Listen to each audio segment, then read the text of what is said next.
This is the Citizen of Heaven podcast number 114, Tolkien, Part 3. I am Hal Hammonds, and I am a Citizen of Heaven, and your embedded correspondent in Satan's world. Thanks for coming back again.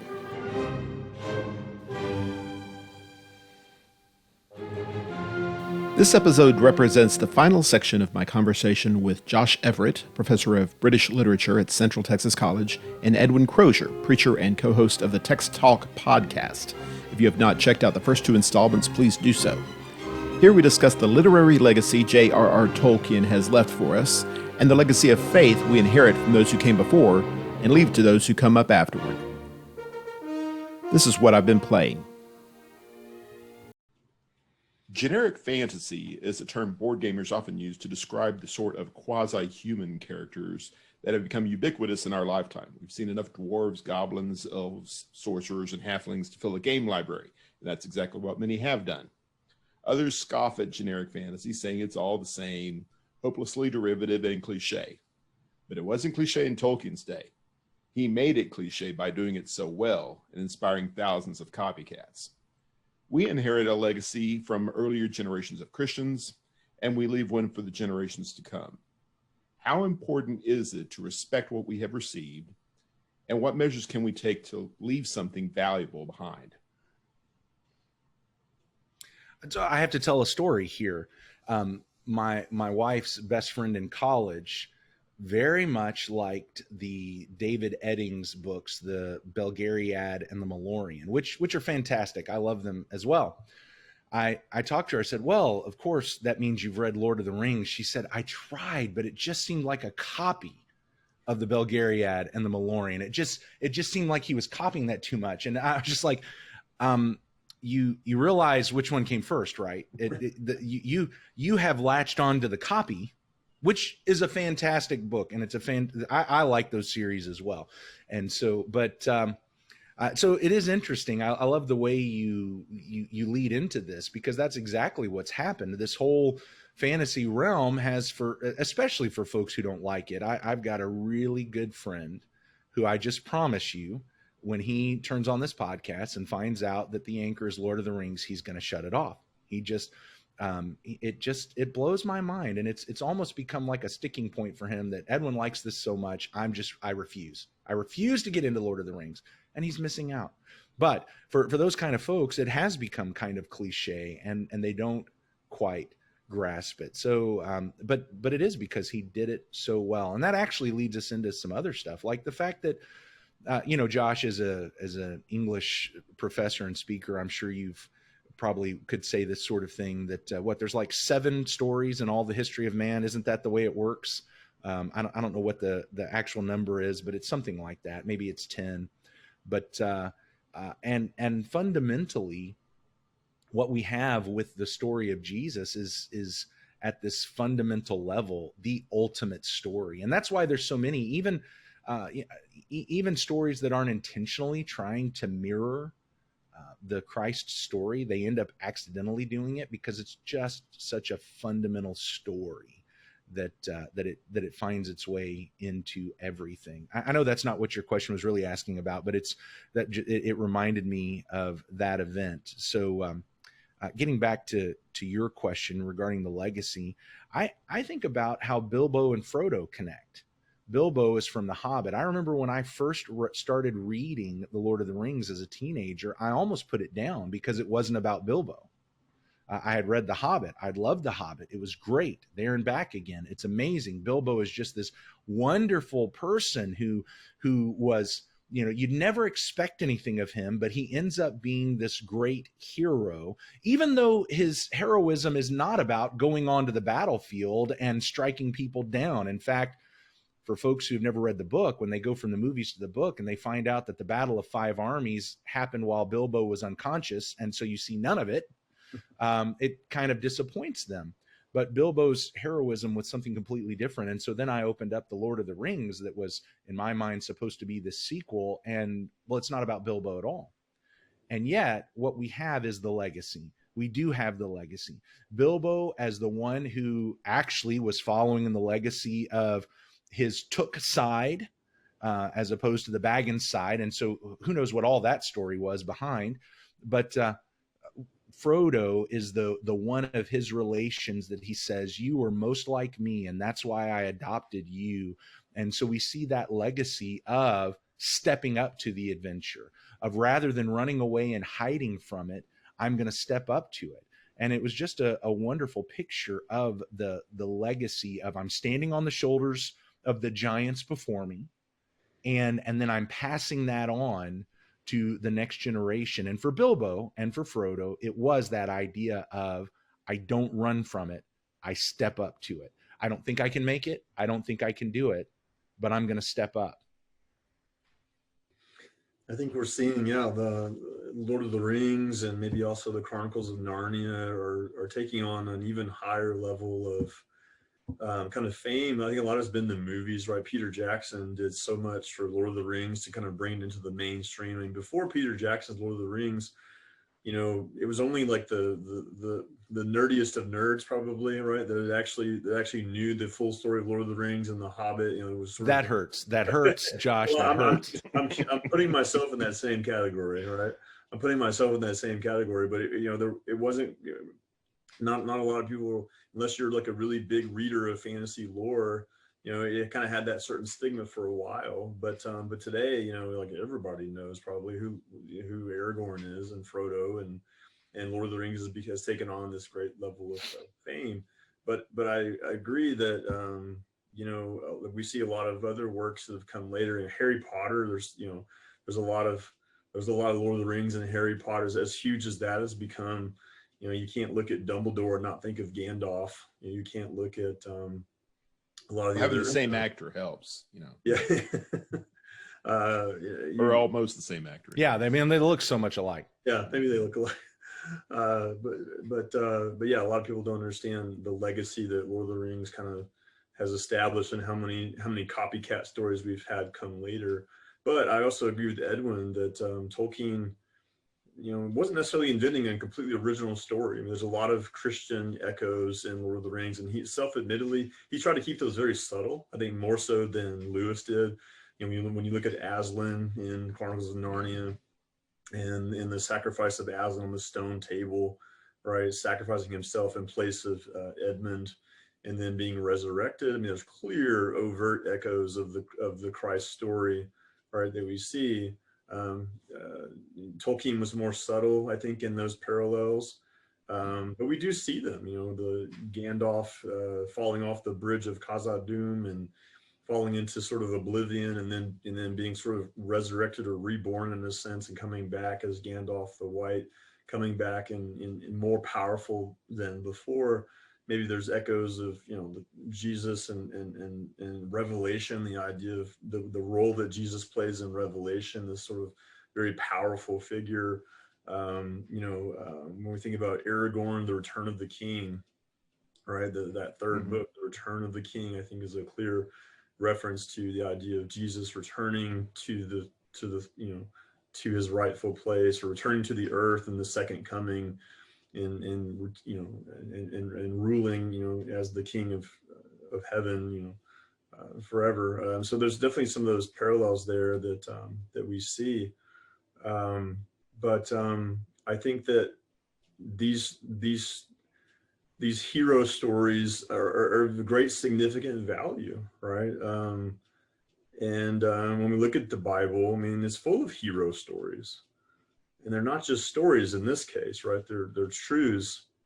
A lot of our fictitious hero stories that we see in our culture today, I think, are inspired largely by Bible stories of truth. I mean, look at Hebrews 11, right? That faith hall of fame, right, of these great heroes, and talks about how these stories in the Old Testament, even though the Old Testament is, much of it's been done away with and it's no longer binding on Christians, but these stories are significant value.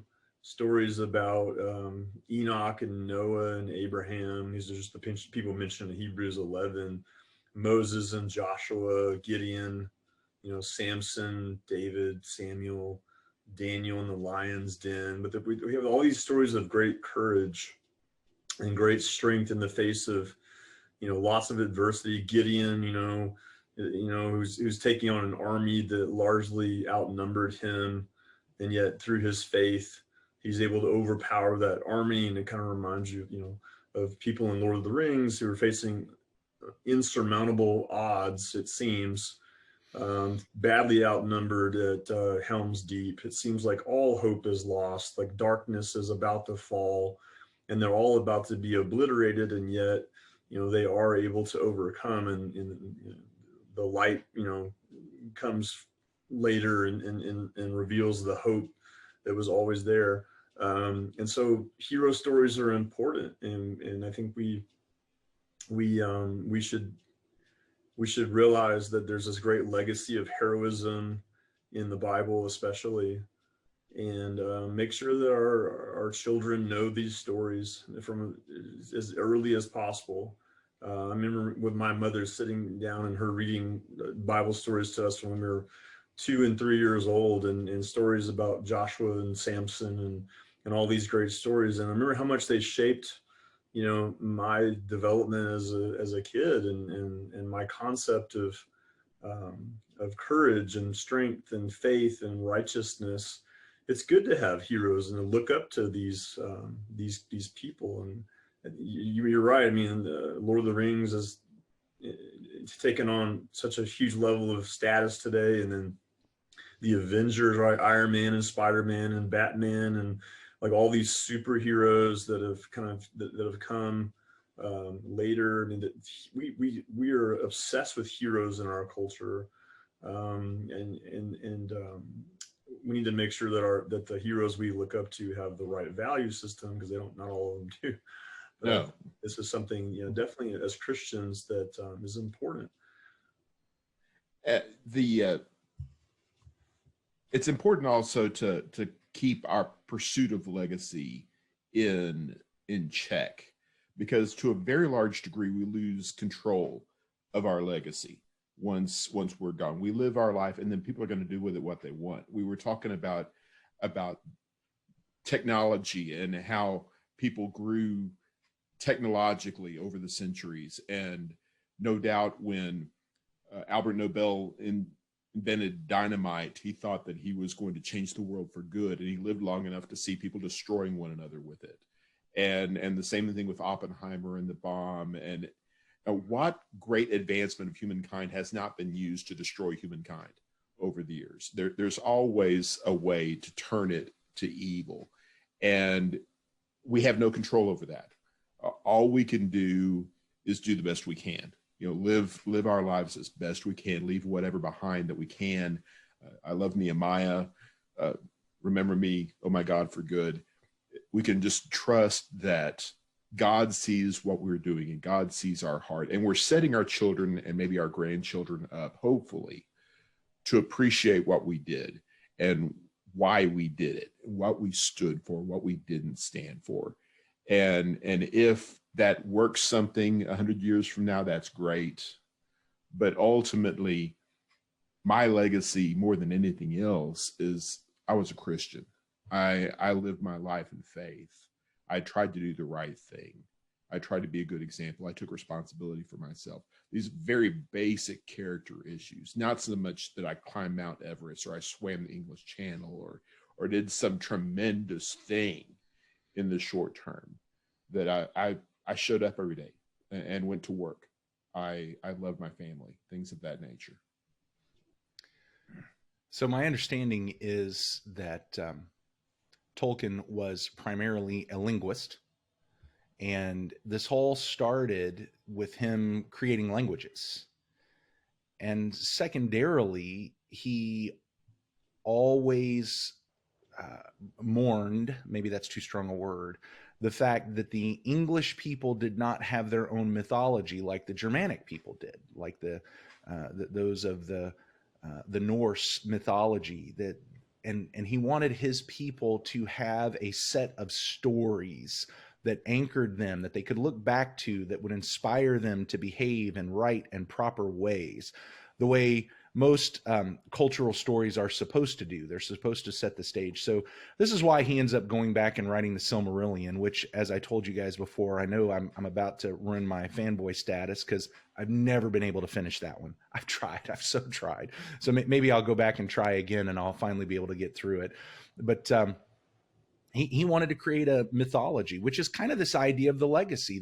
Here's this, not that he was trying to say, let me make up the actual ancient history of England. He knew better than that, but rather the set of stories that say, this is how English people behave and this is how English people act, and kind of an anchor, which, it's never become the mythology for the English people. And that's probably great. But that's the idea. And going back to what Josh said about the Bible stories, before our video age and before our written book age, there were the stories that families sat around the campfire telling to one another.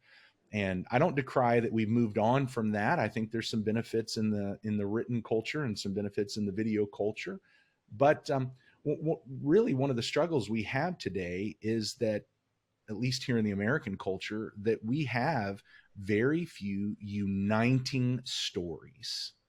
What we need to make sure we do among Christ's kingdom is remember the uniting story. And that's the story of Jesus and the fact that Jesus is Lord. And convey that to our friends, our neighbors, our children, our grandchildren. Here, and it's, of course, for us, it is more than mythology. It is history. It is real what Jesus did. And so that's what makes our story even better.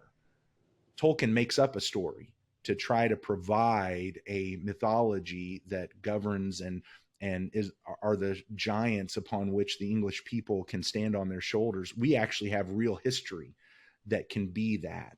And here is the story, and it's the story of Jesus and the deliverance and the salvation, the sacrifice and the resurrection and the kingdom that he established. And then all those stories that go along with that we can stand on and pass that on. I don't have to recreate the will. I don't have to set up my own legacy. I've got the legacy that's right there that I can pass on to others if I will just do it. And my understanding of Lewis and his approach to mythology was much like what you were saying there. He doesn't use mythology as something that's inherently incorrect, inherently non-historical, but rather conceptually, this is what a culture is built on. This is a framework to go forward from, and it may or may not be true. And the Enlightenment, the moment when he says that the Christian mythology is actual people, is an actual historical character, that seemed like kind of a light bulb moment to him. Josh would know better than I on that. Does that sound about right? Sure. Yeah, I think that when you study the history of literature, literature is built on so much of national identity or cultural identity is built on storytelling. And Edwin mentioned the idea of stories being a source of unity, right? To bring people together and to express a common value system, right? A common set of values. We value courage. We value heroes. We value people that live a certain way. Tolkien, as you mentioned, was an expert of languages, but he also did like a translation of Beowulf, which is the sort of an Anglo-Saxon epic poem that was later brought to England and translated into Old English. Beowulf is what we call an epic, and there's others like the Iliad and the Odyssey. There's the Epic of Gilgamesh. There's the Aeneid. There's Dante's Inferno. But epics are sort of almost like almost like national anthems, right? We have every country has a song, like an anthem that kind of represents its values and its beliefs and its culture and its identity. And so a lot of literature, these ancient epics are sort of like anthems that represent the values of a people. And so these are essential to that culture. And so I think Tolkien, he's creating And Lord of the Rings is an epic, right? It's an epic starting with epic battles and epic journeys, that follows, years of the lives of these characters and all these ordeals that they're going through. And I think that he's embodying certain values, right, that he thinks are important to the culture of Britain. And we need role models. We need heroes. And again, so much of the Bible is about hero stories.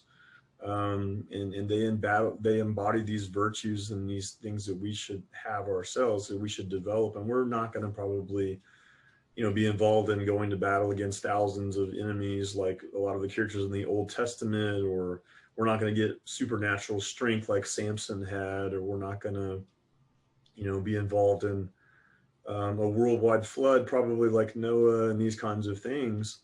But again, there are these spiritual armies of darkness all around us. Our enemies are more spiritual than they are physical. But it does require great courage and great strength to be able to stand up to sin, to temptation, to error that's around us, to the false teaching that's happening in our own society. To be different, to dare to be different, takes a lot of courage. And I think that you talk about the legacy that we've inherited. We could talk about all the bold men and women throughout history that have played a role in helping truth to continue on or to be exposed in the face of error. And we could talk about Martin Luther and the Reformation. We could talk about, a lot of not that he had everything figured out and everything that he believed was necessarily accurate, but oftentimes we say that, in many ways we're like midgets standing on the shoulders of giants. The legacy that we've inherited, there's so much work that's been done in the past. We could talk about who is it, Campbell, who's one of the leaders of the sort of the Second Reformation in the United States, trying to restore the first century church, going against that wave of denominationalism that had been in existence for several centuries, and try to sort of restore the first century church. And so a lot of the work that was necessary to try to bring that back, was done by brave people of the past. And we've inherited, part of that legacy today. Not that we're followers of any man, we're followers of the word and the followers of Christ, but that we can't deny that there's been a lot of work done by former people that have played a role in the way that that the church is today. And it's our duty to maintain that, to recognize the legacy we've inherited, and to do our part to preserve it, and realize that every generation is under fire by Satan. Every generation is being challenged, and Satan is trying to corrupt and do away with the progress that's been made. Mm-hmm. And every generation, it's like a pendulum. Every generation is going to have to do its part to be champions of truth. One of the fascinating things as I'm listening to you say that, recognizing the legacy that has preceded, that we have inherited, and then what we're going to leave behind. And what I think about is how important it is for me not just to rest on the legacy, to realize that I am a product of that. Without I'll be honest with you, I am not a restoration history nut. I work with Andrew Roberts. He loves restoration history. He and I just don't have good conversations about that, because what I typically want to say is, hey, that doesn't matter at all. What matters is just, let's get back to the Bible. I don't care what any of these guys said. I don't care what they did. Let's just get back to the Bible. I think there's some truth in what I'm saying, but what I've had to learn, and Andrew helps me see it, is that those things between the Bible and me have impacted me. And what I don't realize is they actually have impacted how I read the Bible. And what's really important is actually being able to find out what the legacy is and define it, because it is impacting me without me even knowing it. And sometimes that's good, sometimes it's not. Sometimes that legacy, we're all imperfect people. This legacy that I've inherited is not perfect. if I don't know what it is, I can't define it. I can't weed out the bad parts and fertilize the good parts and move forward and grow on that. So I think it really is important. I don't think that somebody has to become a restoration history fanatic and expert, but it's good to know. Here's what led to where the things I heard as a teenager after I had become a Christian, the things that I heard, what brought those kinds of things around. I mean, why is it that you've got the 5-finger exercise? I kind of like that. Hear, believe, repent, confess, be baptized. It's helpful. But I have to understand that that's not a sermon from Jesus or Peter or Paul. Right. How did we get to that? Is it right? Is it wrong? Is it a mixture of right and wrong? Is there a good part about it? Is there a bad part? If I don't actually walk through some of that legacy, I'm not going to know which bits I need to hang on to and which bits I need to let go, so that I pass on an even better legacy if that's possible for me to do. So it's really important to recognize that. I think all that's very good. I think a lot of battles were fought by our grandparents and great grandparents, those generations far back, and there were a lot of issues, the things that we just sort of take for granted, that we certain values that we sort of accept, and maybe we don't always understand, why those battles were fought or why those issues were being debated, and I think that every generation it's incumbent upon them to not just accept things out of blind tradition, right? Well, we've always done things in the church this way, and this is kind of the way we were raised, and this has been this way for a long time.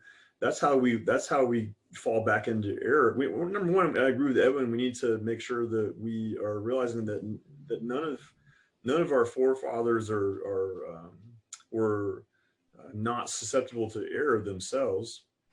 So it's our task to continue, the progress of trying to purify the church and to detect error wherever it may be, and detect the difference between tradition and actual, truth of the Bible. Right. Every generation is susceptible to it, and there's always the possibility that something that we're teaching or something that we're doing could be erroneous. And so, but understanding the battles that have been fought in the past and why they were fought and what the reasons are for the way that things turned out. And if we find those to be legitimate, to be scripturally valid, then to continue that progress and not allow those things to be lost. I mean, how many times do we as maybe younger Christians sometimes, just are quick to sort of judge things as maybe something that should be tossed out because we don't understand the reason for it. We don't understand the battle that was fought and the undergirdings of that issue. So maybe that's part of we inherit this legacy, right? And as we move forward, we need to make sure that we're doing our part to, again, continue the preservation of the gospel of the church and the way God intended it to be, and also looking for ways in which maybe more improvement still needs to be made. Yeah. Let's see if I can step outside of even what we talk about often as the restoration movement and the history there, and even just a historical orthodoxy Christian idea, even going back to the scripture. This is something that has become that I've become very aware of in the past year or so. We go back and we read John's letters. And when our preachers preach on it, they tell us about this thing called Gnosticism, something that, I didn't fight the battle of Gnosticism. That was in the 1st, 2nd, and 3rd centuries. And why would they have these issues? There does seem to be these, there is body and spirit, and there is good and bad. And Paul himself talks about the battle of flesh versus the spirit. And I don't know why all that Gnostic heresy was bad. And I didn't fight those battles.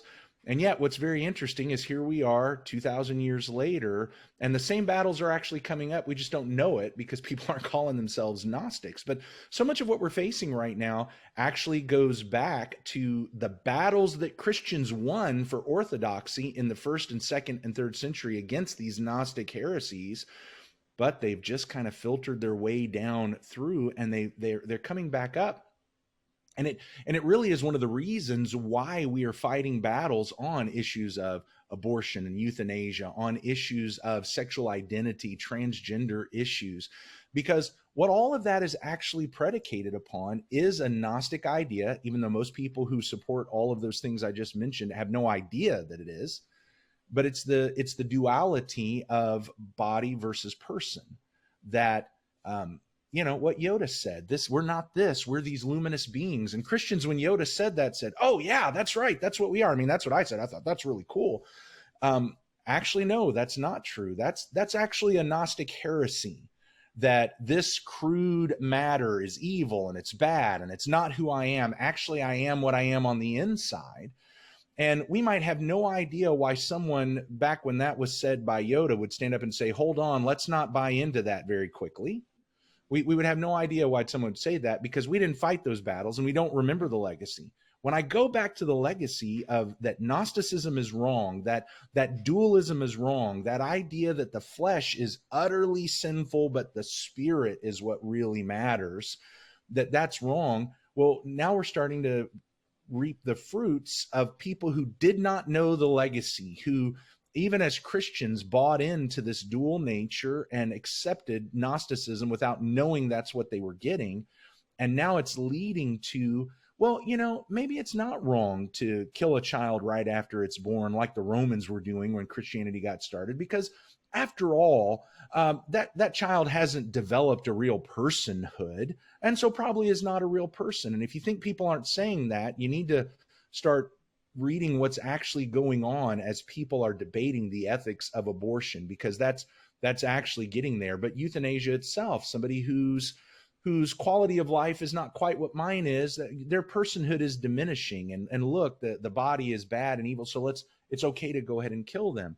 Or even the idea that my body doesn't indicate anything about my identity and how I'm supposed to live this life, because the body is not related at all to who I am. I mean, the body is not the sum total of who I am. I know that. Scripture teaches that.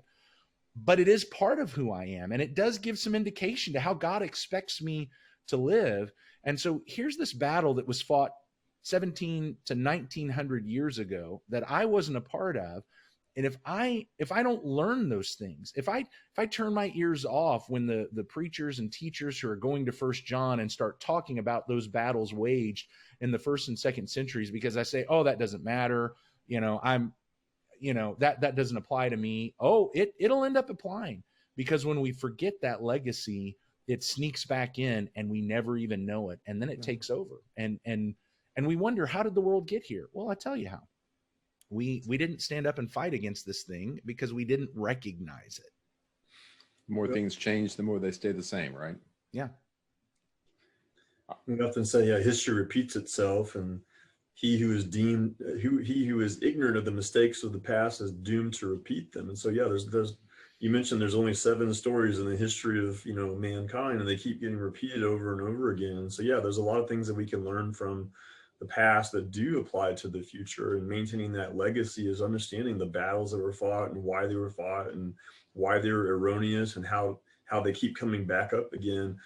You talk about this idea of Gnosticism, and maybe that's a reiteration of this free will versus predestination debate. Are we predestined to be slaves to our carnal nature, and there's no way we can overcome our carnal nature as long as our heart is, as long as our intentions are good? Does that mean that we're basically good? And I think that when you look at Hitler and this idea of racial hierarchy, and the Jews are evil and the Jews are inferior, and a lot of the propaganda at the time, they were comparing the Jews to the devil, to Satan himself. That literally they were sort of dominated by the devil and deserved to be exterminated. Maybe there's a little bit of predestination sort of in that idea of hierarchy, that there's the elect, there's good people. Right. The Nazis, the Aryan race is inherently good and destined to rule the world. And then there's the bad people that are inherently bad, like the Jews. We see what that led to, that ideology led to in the Holocaust. And maybe in many ways that was a failure of people to learn the lessons of the past and be able to maintain that legacy and fight those battles and need to be fought against that. I mean, a lot of violence and death starts with ideology. It's about the way we think, right? That's where it starts, and that leads to action later. If we can control our thinking, maybe think about all the evil that we could prevent coming into the world. And maybe that's one of the lessons of the 20th century that Tolkien and Lewis learned. And that's part of why they write these hero stories that embody these values of courage and strength and integrity and righteousness and not being afraid to stand up for what's right, even when the whole world seems like it's crushing all around you and there's no hope of success. You still maintain your courage to shine forth your light and be the one willing to be different. That's the kind of heroism and leadership that it takes to prevent the atrocities that we've seen. And I think we're seeing in the 21st century, people are forgetting a lot of that. A lot of the lessons of the 20th century, our younger generations have no idea. They have no idea of the battles that have been fought. They have no idea of the evils of certain ideologies. I don't want to get too political, but the socialism that drove the Nazi Party, the communism that drove Stalin, right?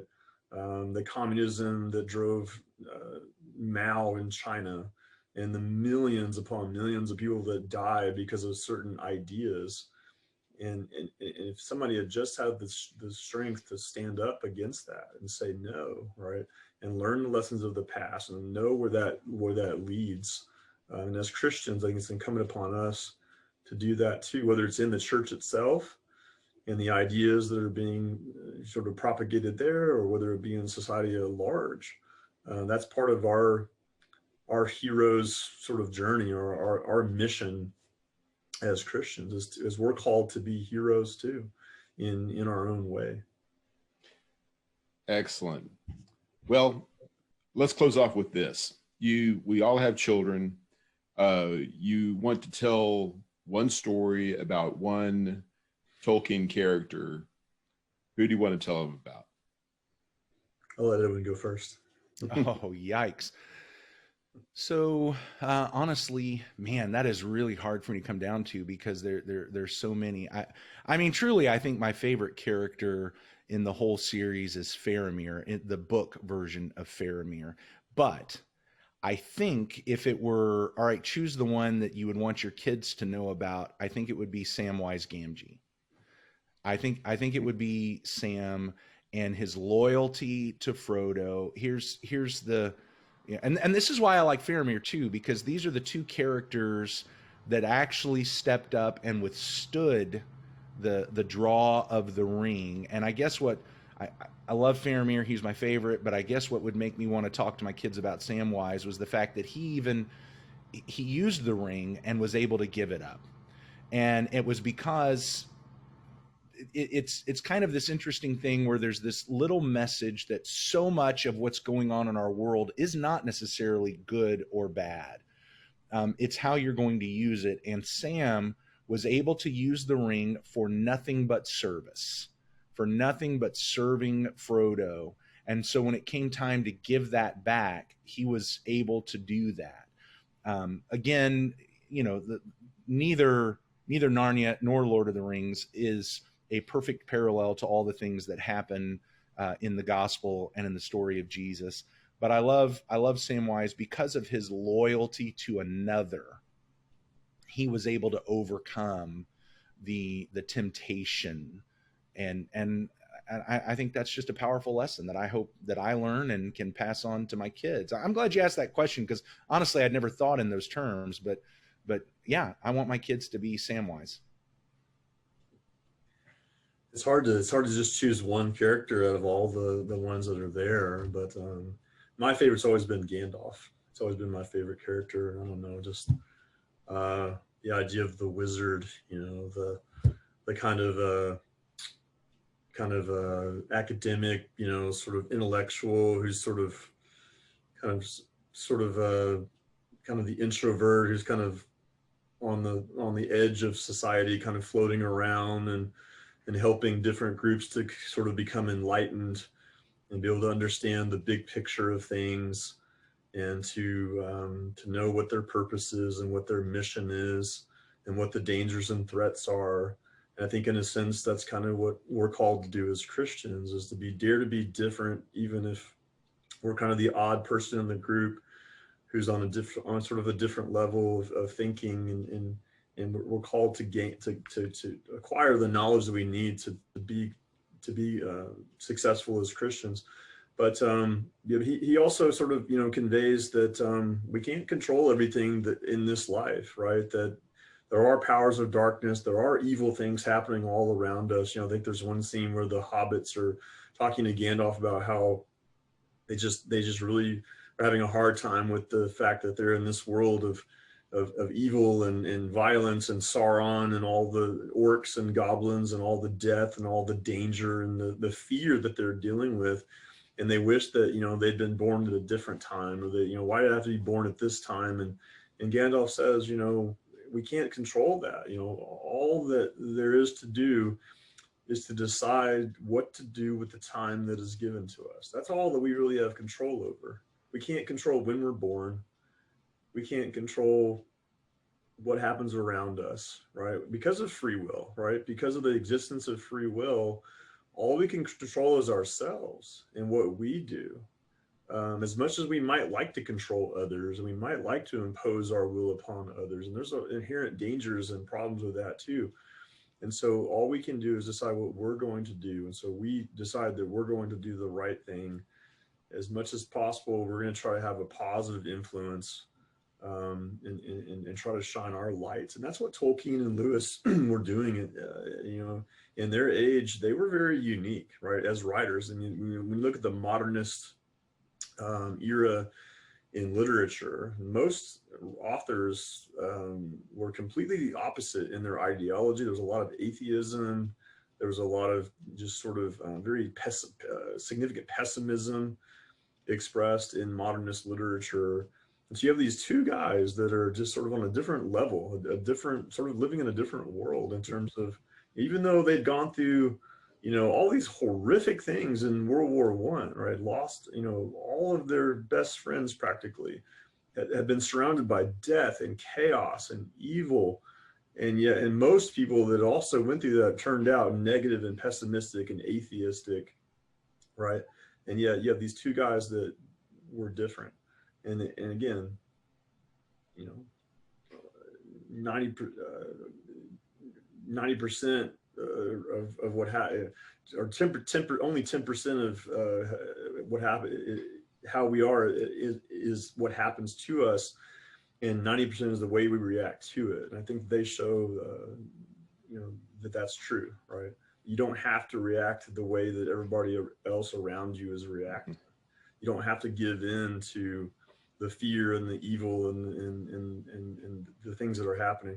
So he says all there is to do is to choose what to do with the time that's given to us. So I think that's our challenge as Christians. That's my favorite Gandalf quote. Also, you were searching for that quote. Now, LeConte has that in his book. I can't remember exactly how it goes, and sure enough, that's the one. I will admit, I phrased that question. I was thinking of Sam when I thought that, and Sam's such an interesting contrast to Boromir, for instance. Would you rather be the person who is so much stronger than he thinks he is, like Sam, or would you rather be the one who is not nearly as strong as he thinks he is, like Boromir is? If we can find that balance, if we can maximize whatever strength we have, and accept what weakness we have, and work on that, and seek out help, maybe we can make it. Maybe we can make it through this. Maybe we can survive. Well, you discover why Boromir was so tempted, is because all he could think about was his own strength, and the ring becomes a means to supporting his own strength, right, and the strength of his people. Sam's a servant. Sam is a servant from the beginning to the end. He is the servant of Frodo, and loyal, absolutely 100% loyal. And it's all about serving others and serving the cause, which allows him to overcome the temptation, which strengthens him to overcome the temptation, because it's not about me. It's not about me. That's right. And I think a lot of it is a response to fear too, right? Saruman is afraid of Sauron and the power that he's acquired, and no one can resist Sauron. He says no one can dare, can stand any chance of success. And so, we must join him. We must, out of fear, out of self-preservation. I think Boromir knew how powerful Sauron had become, and he was like, if we can just wield this ring, this is a gift, right? It's a gift. Why would we want to throw it in the fire and destroy it? It's a gift that could be wielded for good. So his fear of the evil and the violence and the danger of Sauron, causes him to second guess what he knows he's been told, is that no, you need to let the ring bearer handle it. We're destroying it. He's like, no, and he begins to allow that fear of evil. I think a lot of characters are motivated that way. And we think about today, how much does fear oftentimes result in the loss of integrity? We live in a society where we have freedom to worship and freedom to do a lot of things as Christians. I don't know how much longer it's going to be that way, quite frankly. When you look at the things going on in our society and the groups that are pushing for change, and there seems to be a very strong push that's very anti-religious happening in this country. And could there be a day when Christians are thrown in jail because they preach against homosexuality? Or could there be a day when they're thrown in jail for professing other aspects of their faith? And that's the real test of our faith, is when there's a consequence for maintaining it. And so are we going to allow the fear of worldly consequences to cause us to join the dark side, if you will, and to be loyal to these groups that we know are in error? That's what was happening in Nazi Germany with Hitler. I mean, I think there were a lot of Germans that absolutely were opposed to Hitler, and they knew his ideology was evil, and they knew that this was wrong. And yet, how many of those Nazi soldiers, when they were put on trial in the trials after the Nuremberg trials and the others, claimed, well, we were just following orders. We didn't have a choice. We were just following orders, right? We were afraid that if we didn't follow the orders of our superiors, we would be killed, or our families would be thrown in the Gestapo and jailed or killed or whatever. And so we had no choice. No, we always have a choice. That's one of the lessons we learned from Lord of the Rings and Narnia, is there's always a choice in the face of evil. You don't have to give in to that temptation. You don't have to allow fear and that desire for self-preservation to cause you to lose your integrity. And like you mentioned, Boromir, he dies in the end, but he dies heroically. Even though he has that moment of temptation and giving in, he redeems himself. He has a moment of atonement when he dies sacrificially. He overrides his self-preservation instinct, right, and that fear of death, and chooses to do what's right, even if it results in death, because he understands death is just like stepping through a curtain. It's not the end result of our existence. It simply means we change from one form to another. And the final judgment, that's the real concern, is the eternal state of our souls. That's the real concern, not this earthly existence. So why do we give up our integrity for this earthly existence when it's not intended to last forever? It is going to end no matter what we do. So maybe we can learn some of that from some of these hero stories. And again, the greatest hero stories are those of the Bible, where we see characters like Joshua and Gideon and some of the others all throughout. Daniel in the lion's den, who was told, bow down and worship false gods, and he was like, I don't care if you throw me in a furnace of fire. I don't care what you're going to do to me physically. I'm not going to allow my desire to self-preservation to override my integrity and my character and cause me to give up my soul, because I know this life's not everything. You could take my life, kill me, just like so many of the first century Christians that were thrown in the lion's den by the Roman Empire, or stuck on poles in the ground by Nero. and lit on all the horrible things that happened, they had to keep their eye on the goal and know that this life is not what it's all about, and I cannot lose my soul in the process of trying to maintain my physical existence. You have been listening to the Citizen of Heaven podcast. Thank you for your support. If you like what you've heard, please subscribe through your favorite podcast platform and or on YouTube. Comments, corrections, and suggestions are always welcome. Please feel free to follow me through Facebook, MeWe, Parler, or Instagram, or check out my webpage, www.halhammonds.com. Until next time, be strong and courageous, fight the good fight of faith, and do all things in the name of the Lord Jesus. This is Hal Hammonds, the Citizen of Heaven, signing off.